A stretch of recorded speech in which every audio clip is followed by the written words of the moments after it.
We're just going to jump right into it because we don't have a transition here. Will be this is our transition. So, David, go ahead. We are in the continuation of Jesus' trial. Yes. We did. And we found something interesting though about Caiaphas and Annas. Yeah. I think we read it in the transition where John is, I think, the only one that mentions Annas. Yes. And from reading John's, he knew him and Annas knew each other. Right. But after Jesus' meeting with Annas, we have Peter's denial. And then, I believe, when you go to, I think, when you go to Luke, he starts off with the denial and then moves on into the where Jesus faces the Sanhedrin. So what I'm saying is that Peter's denial is sandwiched between Jesus' meeting with Annas and Jesus' meeting with Caiaphas and the Sanhedrin. Right. And we're going to see how Mark comes out about this. Because a lot of people say Mark wrote his from Peter's experience or Peter's Perspective. in personal spots that he was in, you know, like being there and denying Jesus three times. Yeah, for sure. Mm-hmm. So, Are we busting out the Greek lexicon? let's read this. Let's go through this and see what it says. And we'll take a look at Mark in the Greek Testament. All right. So May- Mark May not be much really to get out of it, because this is so far pretty plain. Yeah. We might not even need this. True. Okay. In that case, we might just jump on into the next transition then. No, we still got. Oh, that's true. We'll do a little background in our chronological Jesus book. There we go. Okay.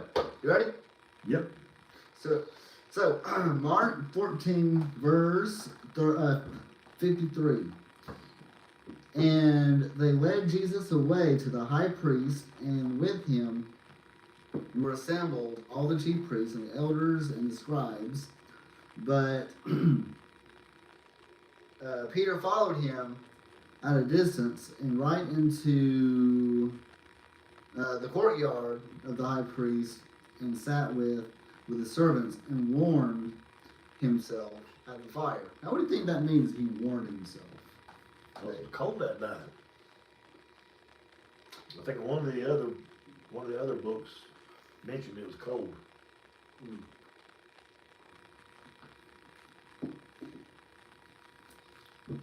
Could it be? You got to remember now. This is late. This is late night.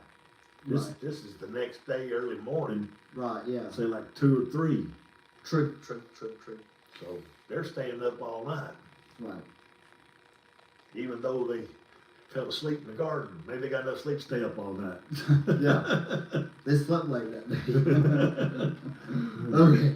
The chief priest and all the council sought testimony against Jesus to put him to death, but found none. For many bore false witness against him, but their testimonies did not agree. And some rose up and bore false witness against him, saying, We heard him say, I will destroy the temple. Here's the temple again. Made with hands, and within 3 days I will build another made without hands. But not even then did their testimony agree. Now he said build it with hands. Yes. He took what Jesus said and did misinformation. Exactly. Jesus said he wouldn't tear it down by hand. Right. build it up by hand.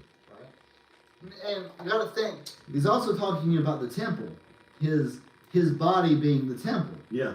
So, but they're trying to say that he was so good that he could knock down a physical temple by hand. Right. Yeah. And build it by hand in 3 days. Adding to God's word. Right. And that right there is the whole point of any. I think the Democrats took a lesson out of this.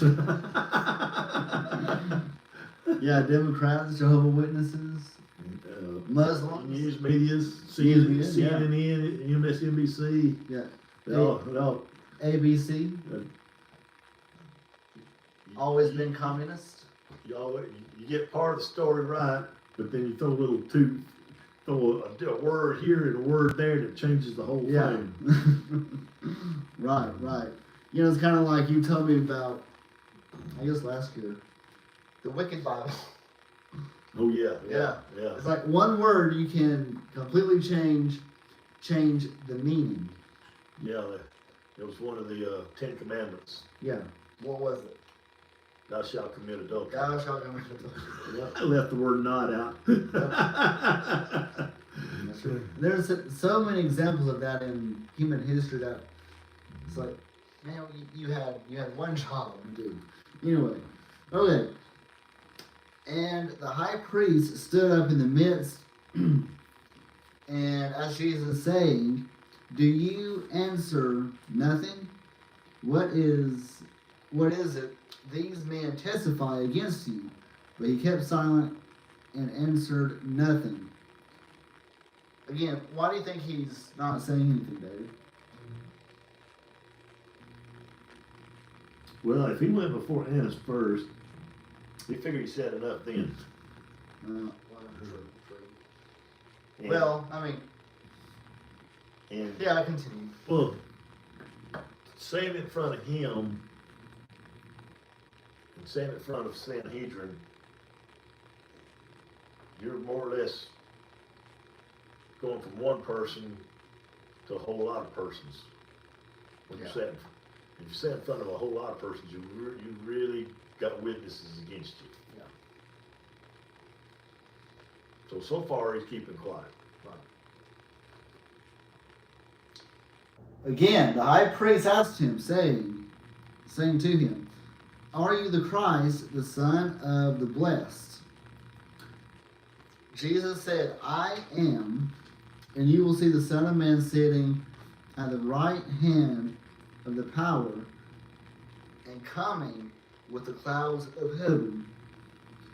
Then the priest tore his clothes. Here's the similarity of the Matthew passages. Then the high priest tore his clothes and said, "What further need do we have of witnesses? You have heard the blasphemy. What do you think?" And they all condemned him to be deserving of death. And then some began to spit on him and blindfold him and beat him, and to say to him, "Prophesy." And the officers struck him with the palms of their hands.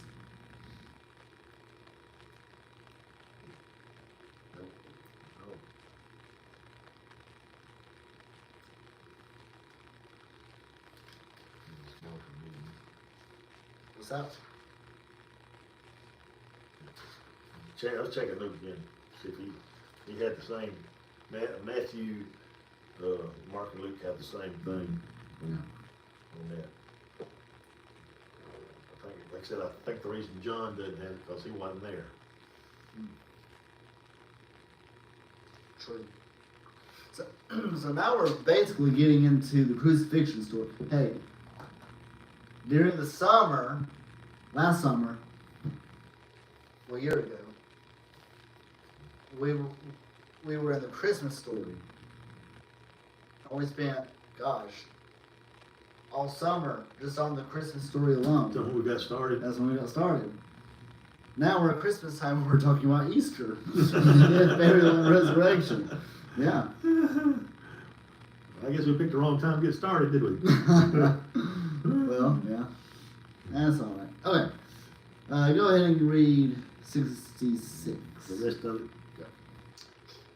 Now as Peter was below in the courtyard, one of the servant girls of the high priest came, and when she saw Peter warming himself, she looked at him and said, "You also are with Jesus of Nazareth."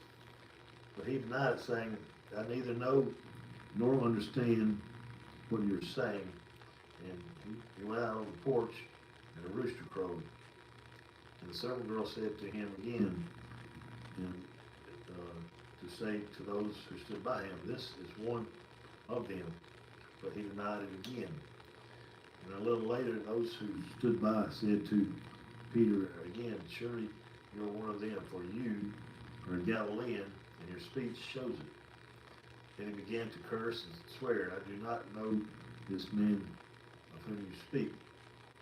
A second time the rooster crowed. Then Peter called to his mind the word that Jesus had said to him. He said, "Before the rooster crows twice, you will deny me 3 times." And then he thought about it and wept. So I think here, I don't think the rooster crows twice in these other passages mentioned. Now, David, I have a question for you. Do you know why the Southern Baptists particularly love chicken?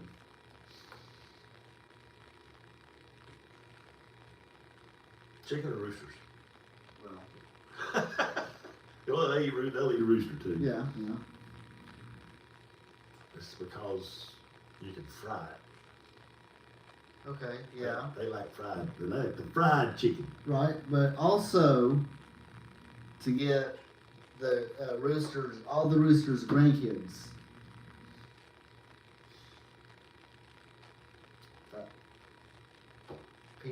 He won't have no grandkids if he's being eaten. Well, I mean, that rooster didn't get eaten. So he had kids. Anyway, it was a joke. It didn't land. Well, here's one for you. Oh, here we go. What animal can you eat alive or dead? Worms? Nope.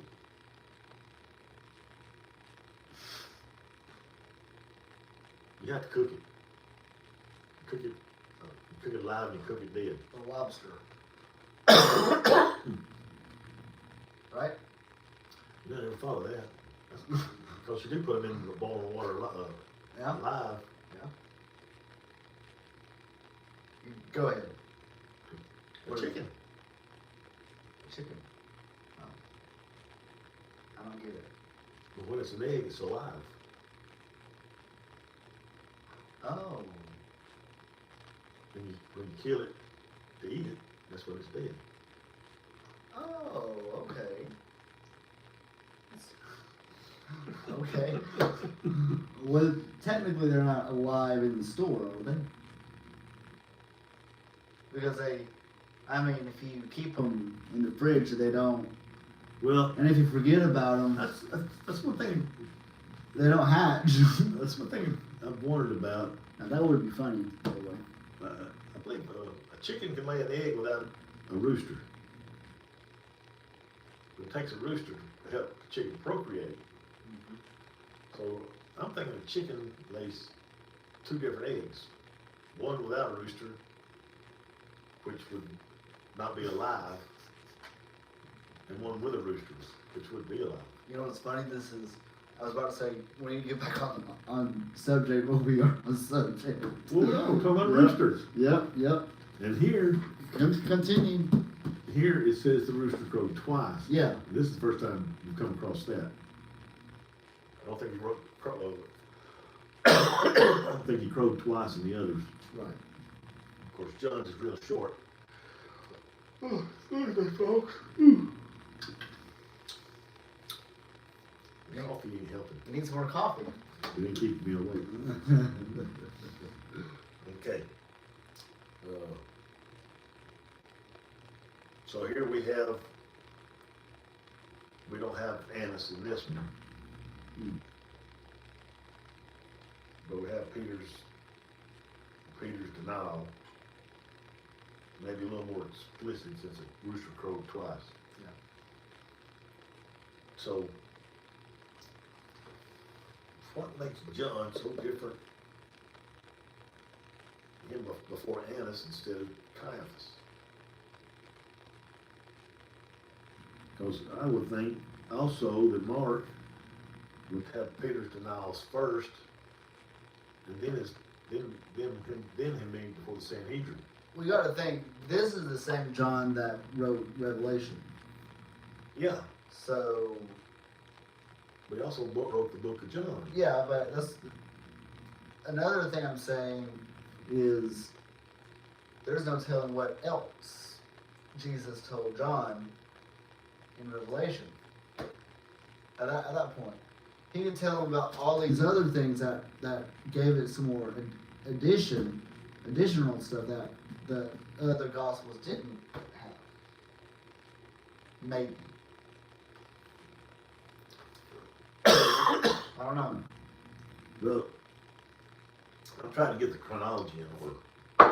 And if John is the only one who mentions Caiaphas or Annas and the others don't, and it tells you that this other disciple knew the priest,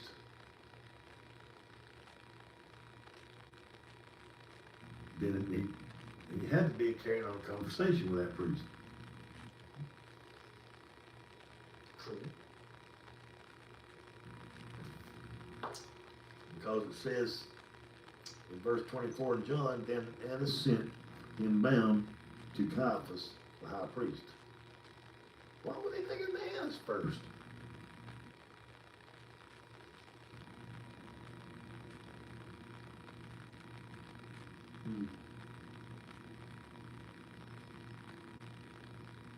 See, it calls, he's calling, you're calling Annas the high priest, and so is Caiaphas. I only thought you only had one high priest at a time. That is interesting. I don't know what kind of pull Annas would have. Yeah. He might be a retired high priest. Well, what does this say? Oh, have we finished the scripture? Yeah, that was last in the scripture.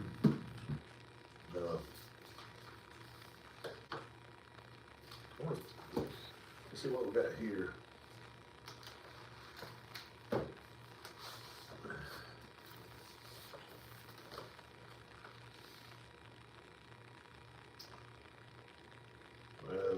This is kind of like an introduction. Then we'll get into the indictment by Caiaphas. It may give us a little background on the Sanhedrin, which would be helpful. Yeah.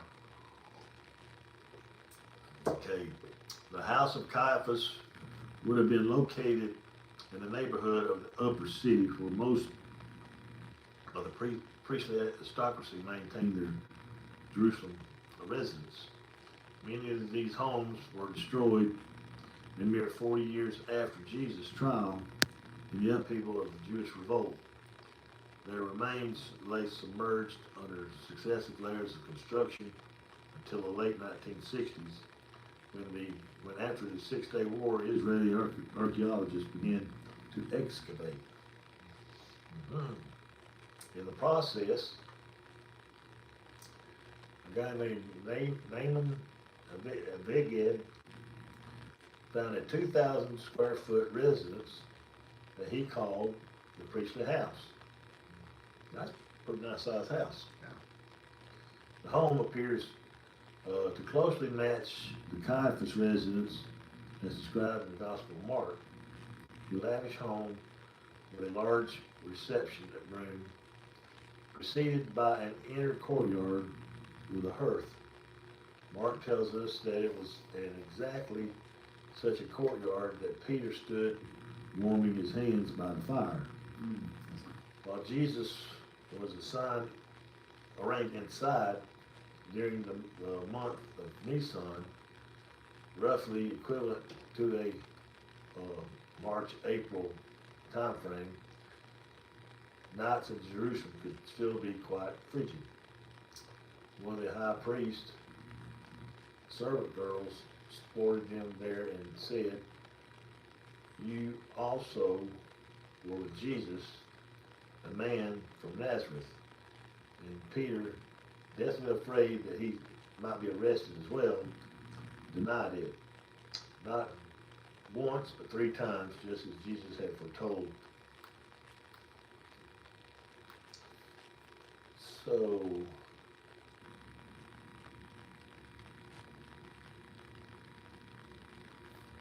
get your mind picture. This here servant girl spotted him and said, "Do you think a servant girl would be in the Sanhedrin's parliament area?" Yes. No, this is in a home.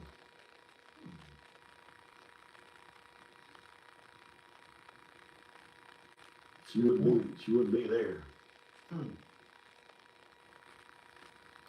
Says the largest room in Abigail's priestly house measured 33 by 21 feet and was located close to the entrance, which would indicate that it was a reception hall of some kind.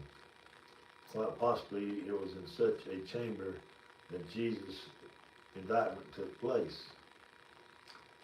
By the same token, it would have been impossible to accommodate the whole council in a room such as this, as Mark suggests, for such would have involved up to 71 members, as well as assorted scribes and assistants. This is why formal meetings of the Sanhedrin usually took place in a special hall between, known as the Gazette, or the Chamber of Hewn Stones, located in the Stoa section of the temple. Once more, it would have been near impossible to gather all members on such a short notice, and on the eve of Passover, when all council members would have been celebrating the holy feast at home with their families. According to the Mishnah, no trial by the Sanhedrin could take place at night or during a festival. Then again, we have few contemporary records that describe the actual operation of the Sanhedrin.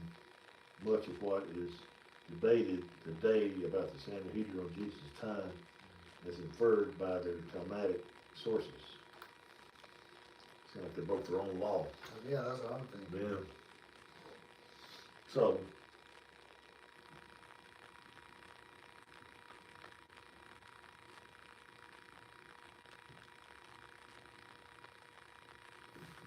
you think maybe Annas lived with Caiaphas in his home? Could be. That's right about what I was thinking. That would make the most sense. Yeah. Since John. That's interesting though, isn't it? Yeah. I mean, they were family, so I mean, if not, they could be like neighbors or close and came by every day. Oh. He probably was. Annas was probably elderly since Yeah. He probably needed watching after. Yeah. We're going to see what the indictment by Caiaphas. It says, one theory suggests that Caiaphas deliberately sought to indict Jesus in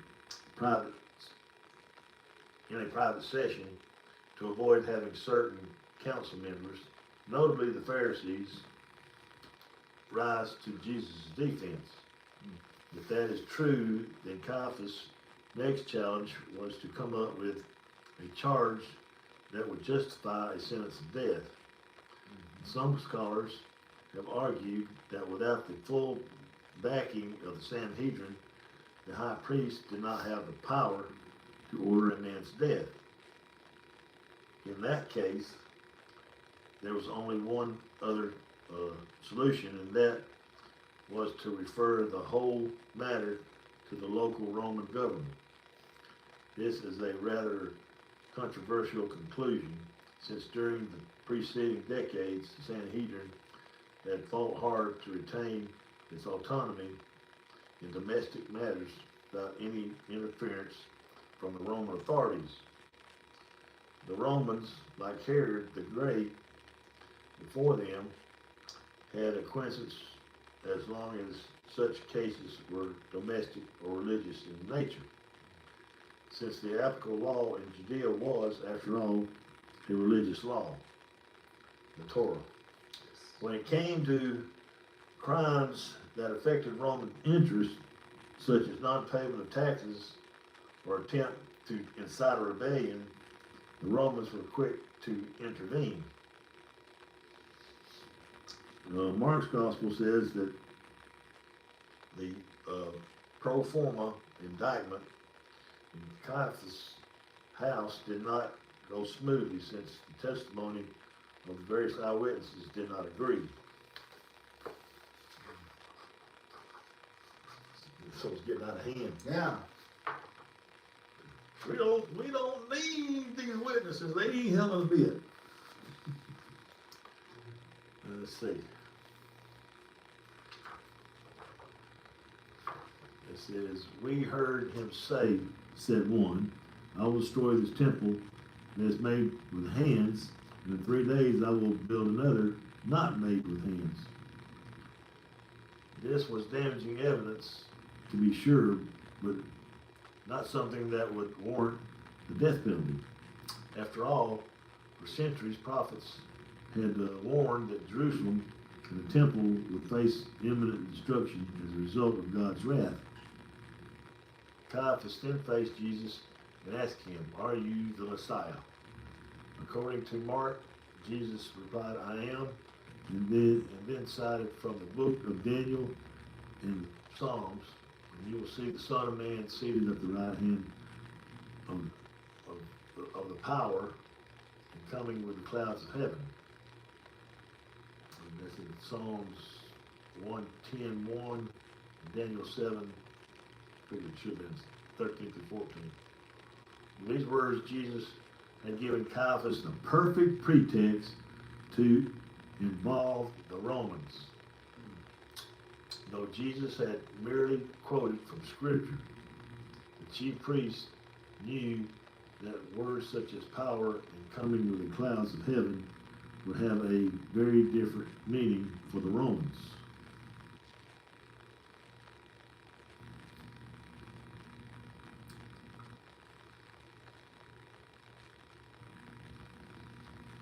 So this meeting probably took place in Caiaphas' house, and not nowhere near the temple.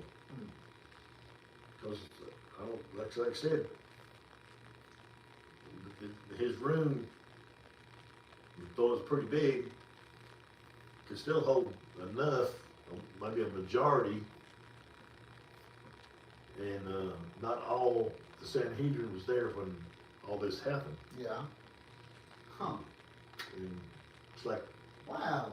it's like you said, you had some Pharisees that, like Nicodemus, and what's the one that took Jesus' body?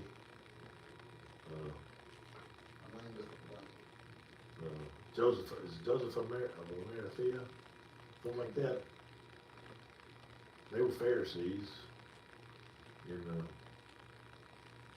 they didn't want them there.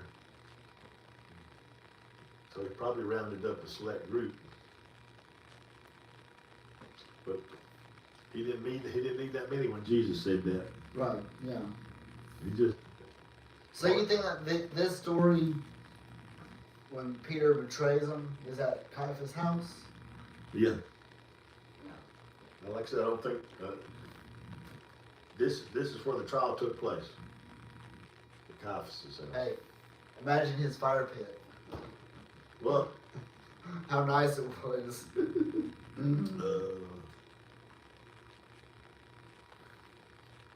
think this is, they got a picture of Caiaphas' house here. I think, let's see, storage room, central courtyard. That's probably where Peter was gathered at. The courtyard. Yeah. Reception hall and white stucco panels. Yeah, that's where they would have the trial. Vestibule with colored fire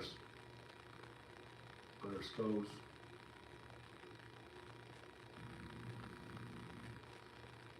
The 700 square yard priestly house of the upper city in Jerusalem, excavated by Nahum Avagad in the late 1960s, included a courtyard and a large reception room.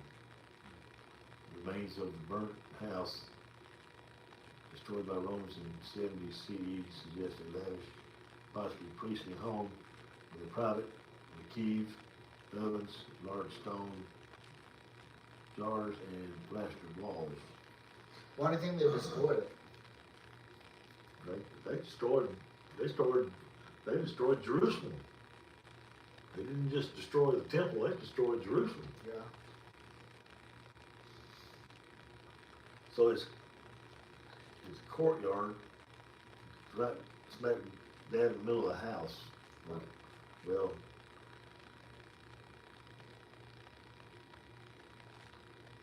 it looks like a maze to me. Now is that his house or a temple? This is his house. That looks like a fire pit right there, Oh yeah. where he would warm himself. Yeah. And they would be standing here in this courtyard. Right. So when you see a movie depicting people around a fire, it's in the courtyard, it ain't outside Right. the walls or anything. And those that are warming themselves, was like I said, in John, he got Peter to come in, Right. come into the courtyard. Show them that little picture, and show them where the fire pit, I don't know. or the fire would be. I don't know if it would be the fire pit. That's Caiaphas' house, excavated by this archaeologist. I got both my hands, so I can do that. But you see, about probably right smack down in the middle, there's a courtyard with maybe a fire pit on one end. Yep.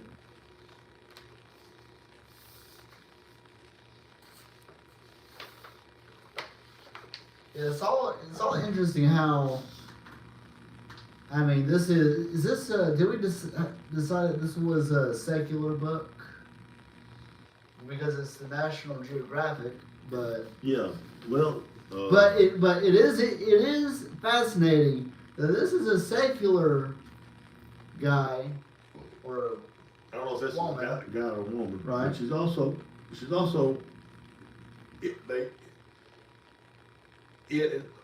I'm going to use the word.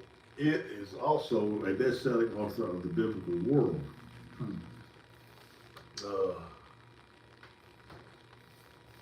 Let's see if we anything about the author in here.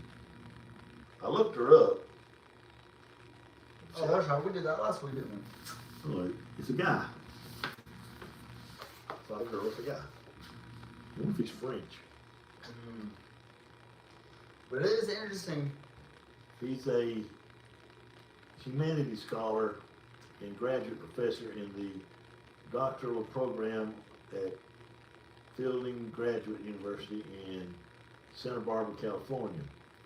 He has published widely on the origin of Judaism, Christianity, and Islam, including the bestseller Biblical World, an illustrated atlas, Young Jesus, Restoring the Lost Years of a Social Activist and Religious Dissident, From Moses to Muhammad, The Shared Origins of Judaism, Christianity, and Islam, and Mysteries of Jesus, and an award-winning filmmaker his bouts, has also produced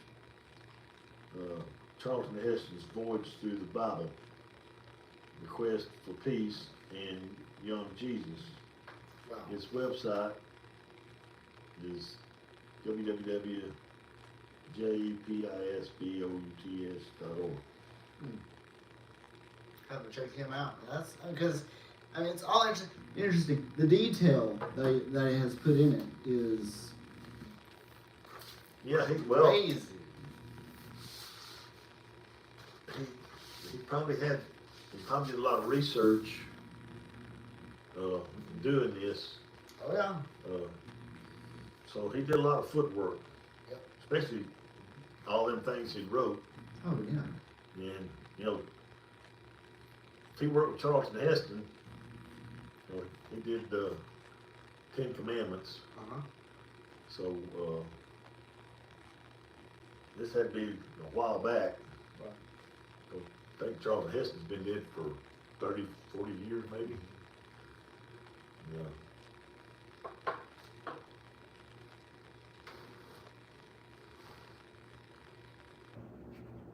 Yeah. Well. So I don't think he'd go in. He's not going into it like in this book. He's pulling stuff out that happened in Jesus' time, Right. Mm-hmm. doing it from a historical background. It's kind of, you read the Bible, you can read the four Gospels, and hear about what all Jesus is teaching, but he's letting you know what it was like at that time, right? Right. Now, when The cultural stuff. so, I mean, the idea is, when we think of Jesus' trial before the Sanhedrin, you don't think it's at Caiaphas' house, you may think it's somewhere in the temple. Right. But it wasn't.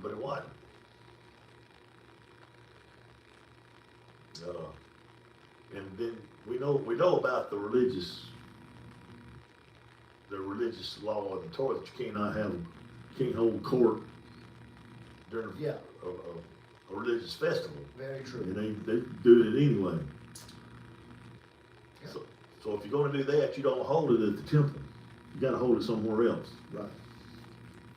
And that's what they did. I think the next thing we're going to see getting into is Jesus before Pilate. Yep.